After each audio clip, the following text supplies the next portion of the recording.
उलमाए अहले सुन्नत व हुज्जाज कराम सामईन हज़रात अस्सलामु अलैकुम व रहमतुल्लाहि व बरकातुहू। लकल हम्दु या अल्लाह अस्सलातु वस्सलामु अलैका या रसूलल्लाह। अम्मा बाद फ़अऊज़ु बिल्लाहि मिनश शैतानिर रजीम। बिस्मिल्लाहिर रहमानिर रहीम। क़द जाअकुम मिनल्लाहि नूर। सदक़ल्लाहु मौलाना अल-अज़ीम व बल्लगना रसूलुहुन नबियुल करीम। नहनु अला ज़ालिका लमिनश शाहिदीन व शाकिरीन व आमिनीन वल्हम्दुलिल्लाहि रब्बिल आलमीन। दुरूद पाक पढ़ें। अल्लाहुम्मा सल्लि अला सय्यिदिना व मौलाना मुहम्मद मादनिल जूदि वल करम व आलिहि व बारिक व सल्लिम सल्लल्लाहु तआला अलैहि वसल्लम।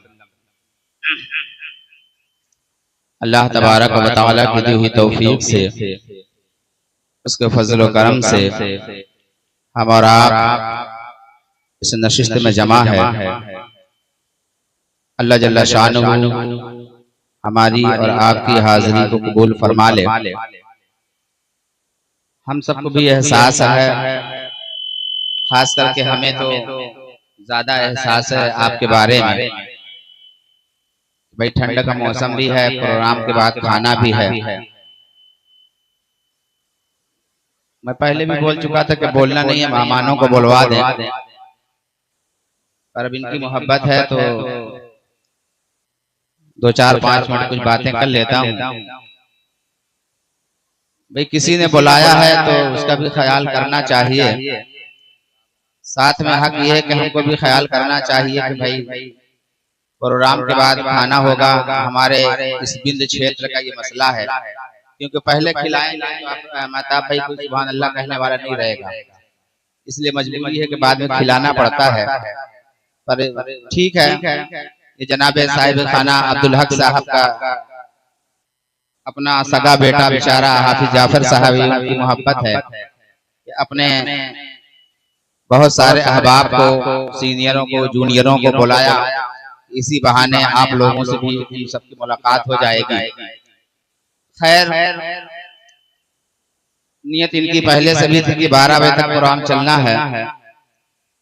मेरे बाद एक हिंदुस्तान के अजीम दरसगाह के आलिम दीन हज़रत मौलाना अल्लामा नसीम साहब हिजाज़ी क़िबला मद्दजिल आली की तकरीर होनी है। ठंड की वजह से लोग भी कम हैं, वक्त भी कम है, और मेरा अपना ख्याल हुआ करता है कि जब लोग ज्यादा रहें उसमें से चुनाव किया जाए, ना, जिसकी आवाज अच्छी हो उसको नात पढ़वाया जाए, जो अच्छी तकरीर करना जानता है उसकी तकरीर करवाया जाए। बाकी लोग जो है वो हबीबुल्लाह फैजी के शेर पे अमल करें, होगा क़यामत में जलसा, फिर उस पर वो अमल करें। हर्ष में जलसा ठीक है, बाकी लोग उस पर वो अमल कर ले। लेकिन क्योंकि लोगों को लगता है कि भाई बुलाए हैं तो सबको पढ़ा दें। खैर, अभी इनकी नाशिद होनी है, फिर मौलाना साहब की तकरीर होनी है। बस मैं आपसे एक बात करूं, दुरूद शरीफ अल्लाहुम्मा सल्लि अला सय्यिदिना व मौलाना मुहम्मद मादनिल जूदि वल करम व आलिहि व बारिक व सल्लिम सल्लल्लाहु तआला अलैहि वसल्लम। इस्लाम में आना, मुसलमान होना एक अजीम दौलत है, और हमारे लिए जो सबसे बड़ी कीमती चीज है उसका नाम ईमान है। और इन जलसों का, इन महफिलों का करने का मकसद ये है कि लोगों तक अल्लाह और रसूल की बात को आसानी से पहुंचाया जाए, क्योंकि वो सारे लोग दुनिया में ऐसे नहीं है कि जो मदरसे में जाकर के दरसगाह में बैठ करके असातिज़ा की खिदमत में इल्म दीन हासिल किए हों। तो बुजुर्गों ने इस काम को राइज किया और सहाबा ने भी इसे किया, ये तो सहाबा की सुन्नत है। दूसरी बात, इस जमाने में ये काम जो चल रहा है इसको उलमा कहते हैं कि ये चलती फिरती खानकाह है। मतलब ये कि यहाँ दीन और इस्लाम की बातें होती हैं, जो मदरसे तक नहीं जा सके, दरसगाह तक नहीं पहुंच सके, वो कुछ अल्लाह रसूल की बातें इसी बहाने सुने और अमल करें। लेकिन आज हमारा दस्तूर यह है कि हमने इसको ये समझा है कि ये एक फंक्शन है। हमने ये समझा है कि मिलाद शरीफ करना एक खाने पीने की तकरीब है। जैसा कि एक बुजुर्ग ने माहौल के एतबार से कहा भी, उनसे लोगों ने कहा, किसी बदजन आदमी ने यानी वहाबी देवबंदी ने कहा कि हजरत ये अल्लाह वालों का उर्स क्यों होता है? तो उन्होंने कहा कि खाने के लिए। कहा क्या मतलब? कहा ये अल्लाह वालों की जात है कि जब जमीन के ऊपर रहते हैं तब भी लोगों को खिलाया करते करते हैं, जब जमीन के अंदर रहते हैं तभी गरीबों को खिलाया करते हैं।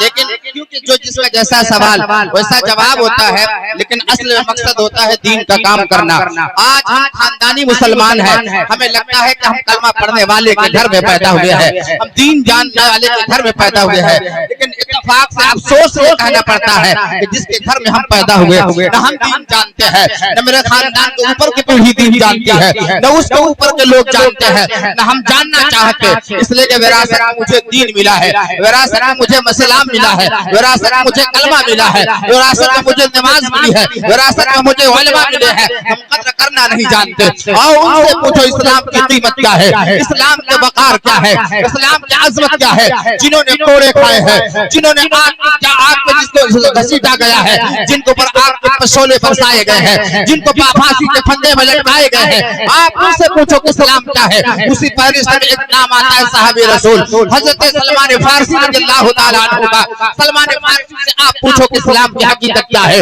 आज जो कलमा पढ़ के मुसलमान हो रहे हैं, उनसे पूछो इस्लाम की अजमत क्या है, उनसे पूछो इस्लाम का वकार क्या बताएंगे लोग। जानते हैं सलमान फारसी कहते हैं, उनसे एक आदमी ने कहा ये बताइए आप साहब, कहा क्या है, कहा आपके रसूल छोटी छोटी बातें बताते हैं। आप कहते हैं इमामुल अंबिया है, आप कहते हैं रसूलों के सरदार है, आप कहते हैं नबियों के सरदार है, आखिरी नबी है, अल्लाह के महबूब है, नाइबे परवरदिगार बन के आए हैं। लेकिन ये छोटी छोटी बात करते हैं। खाना खाने का तरीका यह है, बैठने का तरीका यह है, मिलने का तरीका यह है, लोग मुलाकात करने का तरीका यह है।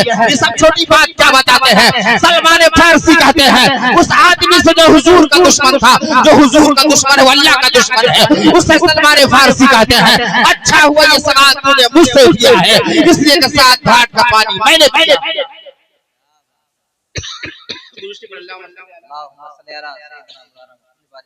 सैयदना व मौलाना मोहम्मद इमाद अल-जूदी वल करम व आलिहि व बारिक व सल्लम सल्लल्लाहु अलैहि वसल्लम। अच्छा हुआ कि सवाल तूने मुझसे किया है, इसलिए कि 7 घाट का पानी मैंने पिया है। उसने कहा क्या मतलब, कहा ऐसे ही मैं इस्लाम में नहीं आ गया हूँ। पहले जिस घर में मैं पैदा हुआ था वो मजूसियों का घर था, मेरा बाप भी मजूसी था, मेरे दादा भी मजूसी थे, मेरा पूरा खानदान कबीला मजूसी था।